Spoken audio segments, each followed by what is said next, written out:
Tabe has just released Arc 8 Chapter 50, and this video will be a summary of the chapter. Highly recommend you check out my Arc 8 Chapter 49 summary. Anyways, let's begin. Yugard Vollachia was a lonely king, cursed with the curse of thorns before he could even remember. He was forced to grow up in an isolated environment. Due to his painlessness, he was spared the agony of the curse. He understood from the grimaces of other people near him that he was causing them pain, and so he lived in solitude. Common sense told him it would be a disadvantage to assume the throne.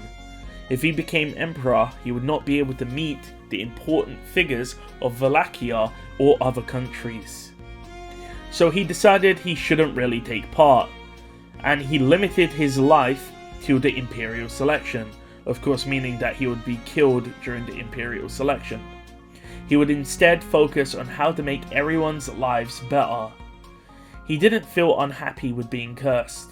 He thought of it as something you're born with, like being deaf or blind. In a world where being crippled means you would die, he is happy that he is alive due to his position as royalty. If he had minimal time left to live, he would use it for the betterment of others. However, his meeting with Iris was the biggest mistake of his life. Because of that, he wanted to live with Iris forever. The scene changes. The objective of the Curse of Thorns is to keep loved ones away. This is the reason why the thorns disappeared on Halibel's chest. Yugard does not love the werewolves, of course, they are his mortal enemies. And as a result, Halibel was unaffected by the curse the second Yugard realized he was a werewolf. Yugard slashes and Halibel throws his pipe into the air. Multiple Halibels charge at Yugard. Yugard says he's seen this technique before, and he swings his yang sword. Fire rains down on 4 Halibels. They have 2 options: jump over the flame or go around. But the Halibels choose neither. 2 of the Halibels smash the floor, being burned by the flames but creating an opening in the flame wall to allow 2 Halibels to pass through and smash Yugard in the torso. Yugard is blown backwards, but he grabs Halibel's arm and flips Halibel. We see that Yugard is also skilled at martial arts. After all, he had no one to help him. The Emperor must protect himself. Yugard is still flying backwards and he turns, and a second Halibel approaches him. Yugard slashes at the Halibel, who turns into animal hair, and then Yugard is kicked by a third Halibel and is launched into the air. Multiple Halibels then start slashing Yugard, but he causes flames to erupt and push everyone back. 4 Halibels were cut in 2 by the yang sword slash, which caused the explosion. The 4 Halibels burst into animal hair. Another Halibel appears above Yugard and smashes him down into the ground. Halibel then lands and catches his pipe. Halibel says normally you would die to that, and Yugard agrees. Yugard wonders about Halibel's techniques, wondering if there's imaginary or real components. And Halibel tells Yugard that his analysis is not entirely correct. Yugard compliments Halibel on his technique, and Halibel says thank you. Halibel's splits can be based on 2 types: a false split made of animal hair, and a real split, which is a genuine substance that is comparable to Halibel himself. This is Halibel's fighting style. The issue is that Yugard isn't an ordinary opponent, meaning that Halibel cannot use his normal techniques. After all, techniques for killing doesn't really work on someone who is already dead. Yugard says he will get serious. He jumps forwards and slashes.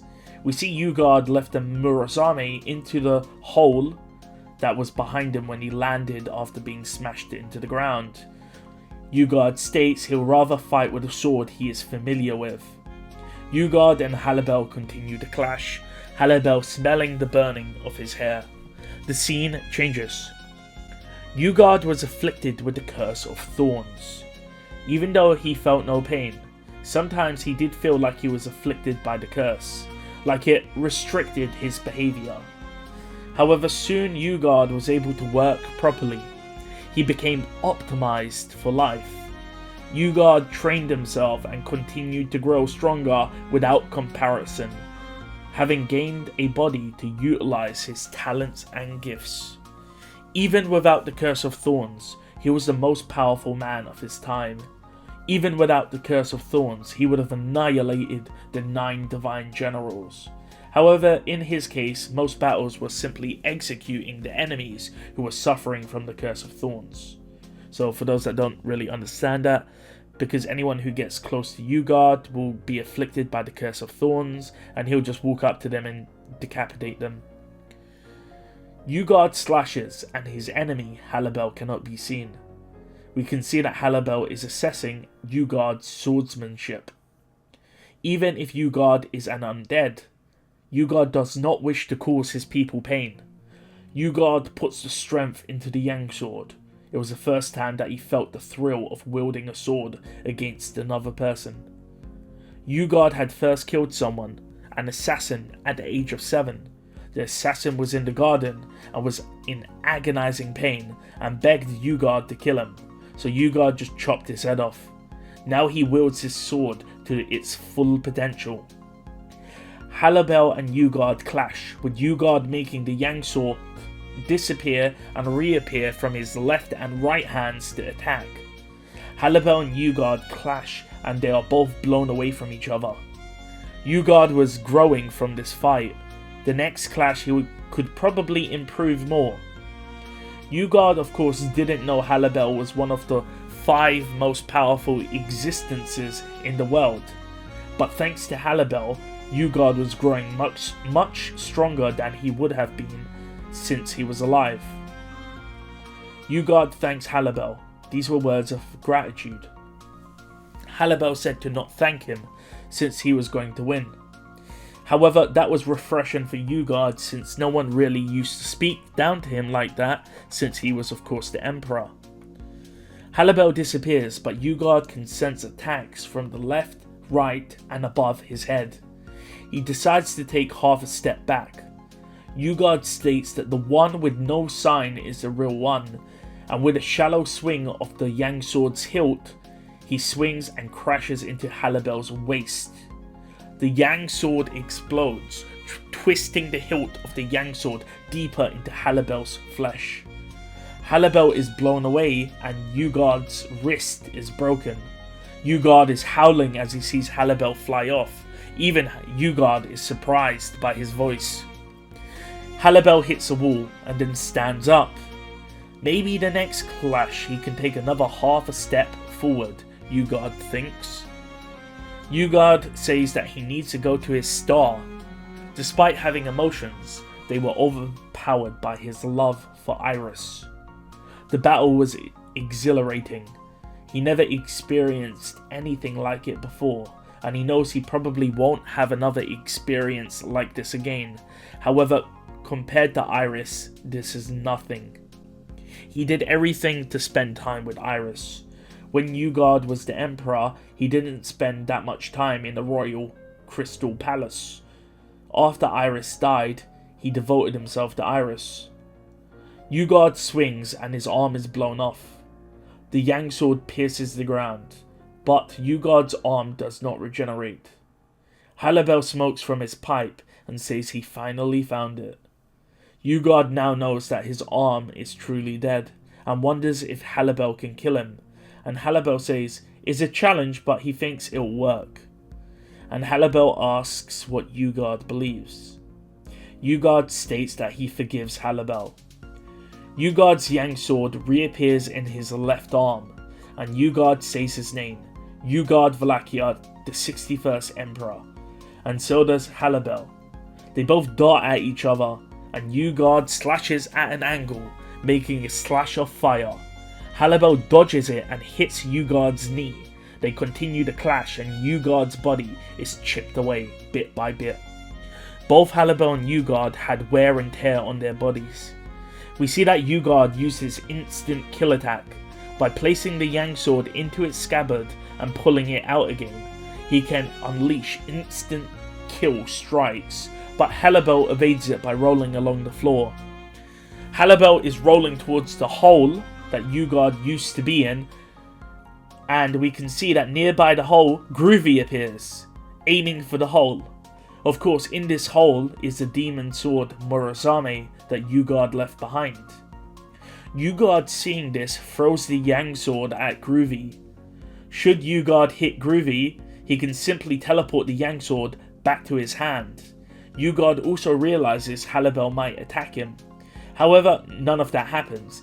The Yang sword simply pierces Groovy's abdomen, and Groovy says, "You got me."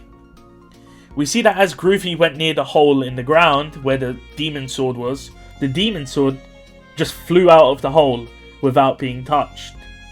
Groovy says that he is hated by the sword, and as a result the sword flew away, and Halibel then grabs the sword and holds it in front of Yugard's head. Yugard rematerializes the Yang sword to his hand, and Halibel and Yugard clash one final time. Halibel says Yugard would have succeeded if it wasn't for him, and Yugard says, "What arrogance," but he will forgive Halibel for his great deeds. Yugard's best sword strike was beaten, and Halibel cleaved Yugard into 2 pieces. In that moment, the Curse of Thorns appeared on Halibel's left breast. This was the sincerest admiration of Yugard Vollachia for the Admara Halibel that was clear beyond words. And with that, the chapter ends. So, finally, Yugard Vollachia, the strongest, it has been defeated. I think that ending was really good, because the Curse of Thorns keeps loved ones away. So if Yugard loves people, which he does, then they will get the Curse of Thorns.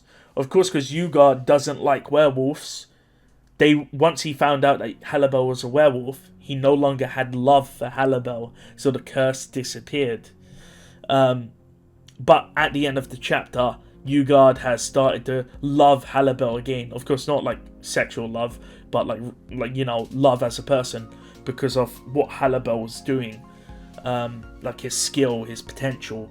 And right at the end, Halibel got the Curse of Thorns back on him, because Yugard started to really accept him despite being a werewolf. So I thought that was an amazing chapter.